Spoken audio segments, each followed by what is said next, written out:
This boy's eyes don't work like yours. When something moves fast, he sees it almost frozen in the air. Throw a baseball at his face at full speed and he'll catch it without flinching. We open inside a CCTV monitoring center where a room full of operators watch the city through hundreds of cameras. One of them, Miss Shim, spots a man on a motorcycle who matches a thief they've been hunting for weeks. Sure enough, a second man walks up to him, and moments later the two of them snatch a woman's bag and take off. The team leader gets the police moving, and every operator in that room starts chasing the pair across the monitors. And then they lose them completely. Two guys gone, in a city wired with cameras. That's when the new employee speaks up. He pulls up a feed of the thieves hiding in an alley, and because of him, the police make the arrest. The whole room celebrates. He just sits there in silence, wearing sunglasses indoors, which everybody already thinks is bizarre. His name is Yo Jang-bu, and he isn't wearing those glasses to look cool. To understand him, we have to go back to when he was a kid at an elementary school sports festival. Jang-bu was running a relay race, sprinting toward the girl waiting for the baton. Her name was Bong Soo-mi, and he was completely in love with her. Then,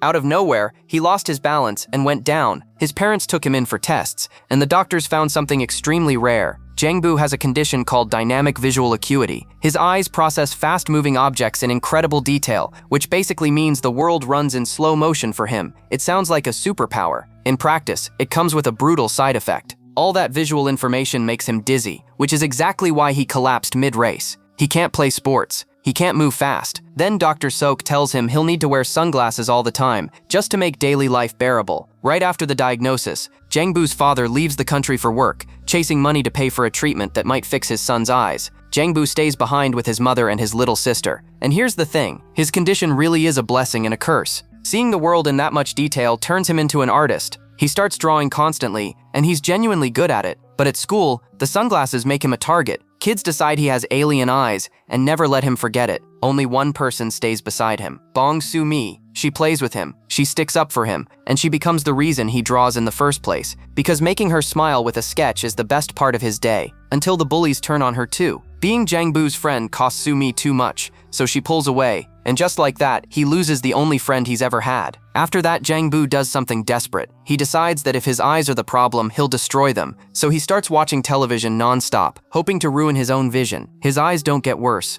but he gets completely hooked on Korean dramas. He studies the leading men like a textbook, learning how to talk, how to stand, how to be charming. He gets very good at all of it in theory. He just never has a single person to try it on. For years, the only times he leaves the house are his checkups with Dr. Seok. Nobody visits, nobody calls. And then it gets worse. His father, who refused to come home even for holidays because he was saving everyone, dies in an accident at work. So now the only man in Jang-bu's life is his eye doctor. And Dr. Seok keeps pushing him to go outside, see the world, and help his family. That's how he ends up at the CCTV center. And honestly, the job fits him perfectly. Watching all those screens feels like watching a drama to him, except this one has no script. And every single person on those monitors is the lead in their own story. He notices the lonely ones especially. A little boy named Baek Gu, who pushes a heavy cart up a hill by himself. A man named Sangman, who plays catch alone every night with nobody to throw to. He wants to walk up to them. He's too afraid they won't want him. Meanwhile, one coworker refuses to give up on him. Bong Soo tells the team leader that Jang-bu may be strange, but he's real talent,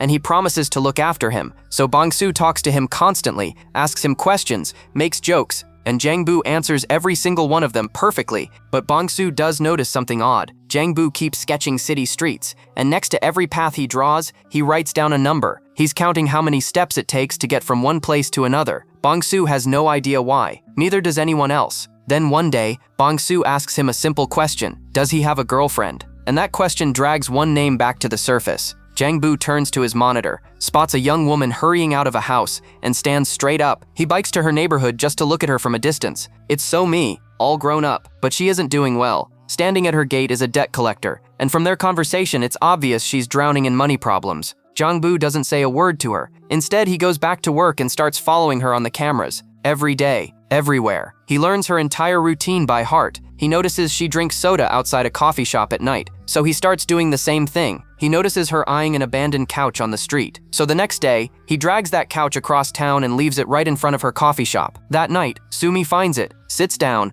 rests her tired feet, and stares happily at the shop. She has no idea who put it there. While he's out doing this, he also finally crosses paths with Baekgu and Sangman. He tries to greet them and completely fumbles it, because he still doesn't know how to talk to people. Then comes the rain, Somi gets stranded, and Jang-bu sees it on the monitor and drags Byung-soo out into the storm with him. He walks up and holds an umbrella over her head, exactly like the drama scenes he's memorized. She calls him a creep and walks off, which sends the two of them straight to Dr. Sok for advice. The doctor's recommendation is simple: bring her flowers. The next day, Somi is racing to an audition when the casting director calls to say it's already over, so she does something insane. She stops in the middle of the street and starts singing her audition right there, and everyone around her stops to listen, including Jang-bu, who has shown up with a bouquet. When the song ends, there's no answer from the director. Sumi turns and walks off in a daze, straight into traffic, and Jang-bu yanks her back a second before a bus takes her out. Then he hands her the flowers and tells her that it's spring because she's here. She smiles for about 1 second. Then she goes right back to being rude and tells him she'd honestly rather have a box of ramen. As she walks away, Jang-bu shouts her name, Bong Soo-mi, and she stops, turns around and corrects him. Her name is Oh Soo-mi. He's had the wrong woman this entire time. All that watching, the couch, the umbrella, the flowers, none of it was for the girl from his childhood. And here's the part that gets him. It doesn't matter anymore. Somewhere in all of that, he stopped chasing a memory and actually fell for this woman instead. They keep bumping into each other after that. She makes him carry her groceries. She asks him who this Bong Soo-mi is, and he admits he liked her back in school. Then her luck finally turns. She gets a call at work telling her she landed a role in a musical, and she dances right there in the street while Jang-bu watches her celebrate on his monitor. That night she goes out to eat, spots him lingering outside and waves him in. They talk. She runs her lines and he tells her she's good. She asks him if he has a talent of his own. So Jang-bu has her throw spoons at him. He catches every single one without looking, and by the time the whole restaurant is watching, he's up to spoon number 438. For the first time in his life, he's the interesting guy in the room. But even while all this is happening, he keeps walking Sumi's neighborhood, sketching alleys and counting his steps. He notices how many of those alleys have no camera coverage at all, and he maps every one of them. One evening, Sumi finds Jang-bu waiting for her, and they walk home together. She learns he works at the CCTV center and spends his days watching the whole city live its life. Then she brings up that couch outside the coffee shop, and Jang-bu lights up, thinking she's finally figured out it was him. She hasn't. She's just using it to talk about the guy who works at that coffee shop, the one she has a crush on, the one with a car, who could drive her anywhere she wants to go. Jang-bu stands there and takes it. The next day, he decides he's done chasing her. That lasts until he sees her waving at a CCTV camera, grinning because she knows he's on the other side. And just like that, he's all in again. So he sets out to get a car, because that's what she wants. He asks Byung-soo, he asks his team leader, he asks his mother, he even asks Dr. Sok. Not one person he knows owns a car. Meanwhile, Sumi quits her convenience store job and is walking home happy when the debt collector corners her again. He calls her names, gets in her face, and pulls back to hit her. Jang-bu and Byung-soo get there just in time to drag her out of it. After that, everything between them changes. They start spending real time together. Jang-bu asks what she'd do if she had a car. She says she'd drive to the ocean every single day. He can't get a car, but he remembers Sangman, the man who plays catch alone at night, who happens to drive a city bus. So Jang-bu spends an entire day riding that bus, keeping him company, and that evening he finally walks up and plays catch with him, so the guy doesn't have to throw to nobody anymore. Then he asks his favor. Sangman says no. The next morning, Sangman changes his mind. They pick Sumi up at her bus stop like it's a normal ride. She dozes off, and when she wakes up, the road outside is completely unfamiliar. That's when Byung-soo and Jang-bu tell her where they're actually going: the ocean. By song, Sumi covered her shift so she wouldn't lose a day of pay. For the first time, Sumi sees the effort this quiet man has gone to for her, and she starts falling for him right there on that bus. Then they get stopped at the district line because a local city bus isn't allowed to cross into another district. Sumi argues with the officer. Bai Somsu holds her back. They never reach the ocean. They just have to turn around and go home. Back at work, the team leader warns everyone about a string of kidnappings targeting women in the area and tells them to stay sharp. Almost immediately after, Jong-bu spots Sumi on a monitor and then watches her vanish. He panics and runs, falling over himself the whole way, and when he finally finds her, she's fine. She was pranking him, just to see if he'd actually come. Then she asks him the real question: does he like her, even though she isn't the Bong Sumi he's been carrying around in his head all these years? He tells her yes. So Sumi steps in, takes off his sunglasses for the first time and kisses him. They walk her home and she invites them in for tea. Jung-bu sends Bong-soo ahead so he can be alone with her, but when Sumi gets upstairs, the debt collector is already inside with 3 other men, and they start tearing her house apart. She tries to fight them. She doesn't stand a chance. and Jiangbu can't help her, because on those stairs his vision suddenly blurs out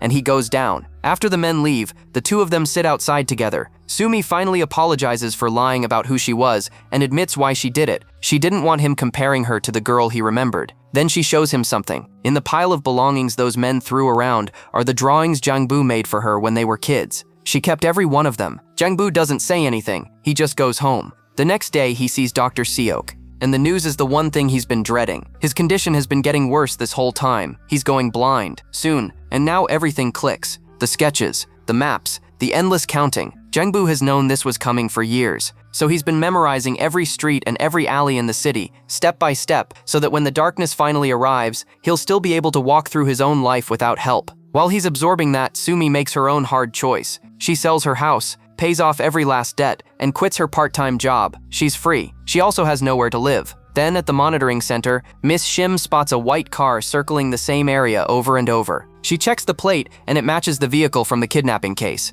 They alert the police and start tracking it, and then they lose it. At the exact same moment, Jiangbu loses sight of Sumi on his own screen. He bolts out of the building on a bike while his team leader yells after him. Jiangsu calls Songban for backup and then watches helplessly as Jiangbu clips a car's mirror and hits the pavement. His vision is going fast. Jiangsu abandons his post to go after him, and when the team leader tries to stop him, he says the only thing that matters, Jiangbu can't see. Across town, Sumi is walking with her eyes closed when she opens them and finds a stranger standing in front of her. He puts a knife on her and tells her to come quietly, and somehow, half blind and bleeding, Jiangbu finds them anyway. He runs straight at them. The kidnapper bolts, and in the chaos, Jiangbu stumbles into the road in front of a truck. Sumi is the one who pulls him out of the way. The police arrive and take her in for her own safety, which leaves Jiangbu standing in the street, holding on to Byung-soo and finally admitting out loud that he can't see anything at all. As for the kidnapper, he doesn't get far. Sangman boxes his car in with the bus, and little Baekgu helps pin him down. When the man pulls a knife, Baekgu calls in the only backup he has, his terrifying father, who scares the guy into complete surrender until the police show up.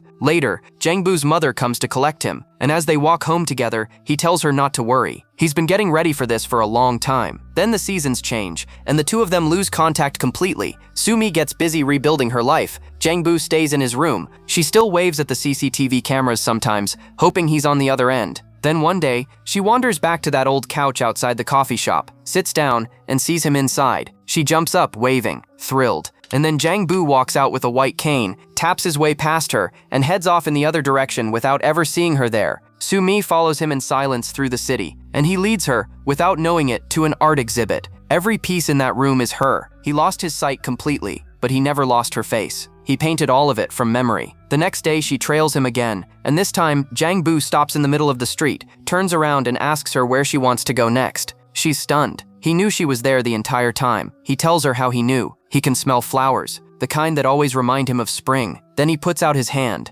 and Sumi runs straight into his arms. Subscribe for more videos like this, turn on notifications, and leave a like to help the channel out. Thanks for watching.